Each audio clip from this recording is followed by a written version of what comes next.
राम राम दोस्तों, ज्योतिष के इस विशेष कार्यक्रम में आपका फिर से स्वागत है। 15 मार्च 2023 को मंगल देव कुंभ राशि में प्रवेश करने जा रहे हैं, जहां पर शनि देव पहले से ही गोचर कर रहे हैं। तो 15 मार्च से लेकर 23 अप्रैल के बीच में मंगल और शनि साथ साथ रहेंगे कुंभ राशि में। और इस दौरान 15 मार्च से लेकर 31 मार्च तक शुक्र भी मंगल और शनि के साथ ही रहने वाले हैं।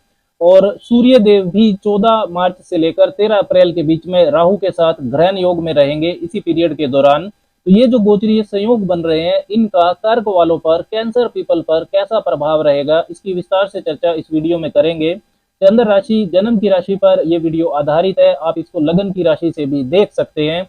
अच्छा, तो यही होगा कि आप इसको दोनों से समझिए, लगन से भी देखिए और चंद्र राशि से भी देखिए। यदि दोनों से परिणाम अनुकूल मिलता है तो ये आपके लिए काफी शुभ गोचर रहेगा। यदि आपको एक से शुभ और एक से अशुभ परिणाम मिलता है तो परिणाम भी मिश्रित मिलेंगे, शुभ भी और अशुभ भी।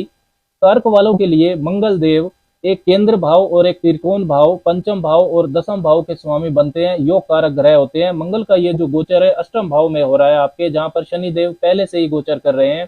देखिए, अष्टम भाव जो होता है ये होता है सडन इवेंट्स का, अचानक होने वाली घटनाओं का, ट्रांसफॉर्मेशन, बड़े बदलाव, सीक्रेसी, अकल्ट, इन सबको अष्टम भाव से देखा जाता है।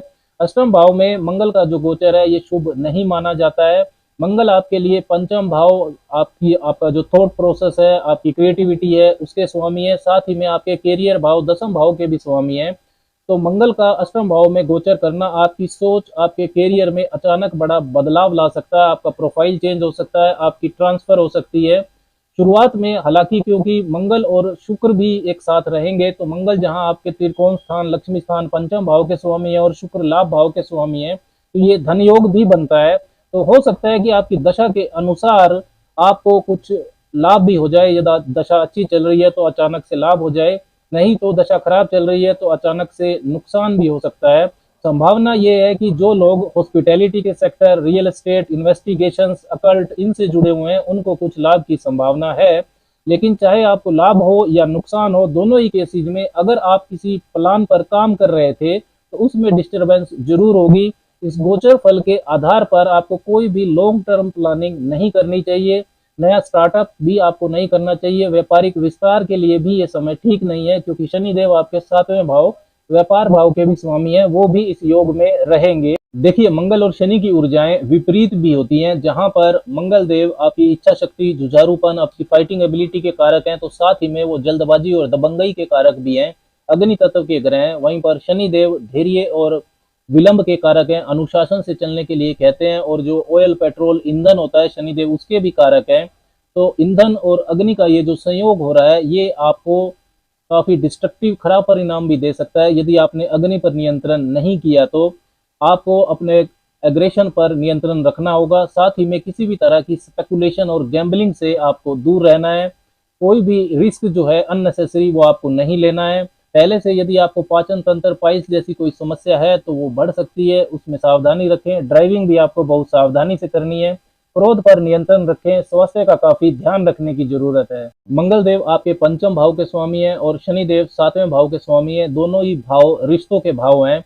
तो रिलेशनशिप्स में, लव लाइफ में, वैवाहिक जीवन में, संतान से संबंधित या बिजनेस पार्टनरशिप में, इन सब से संबंधित उलझने आपकी बढ़ सकती हैं। इनका आपको ध्यान रखना चाहिए।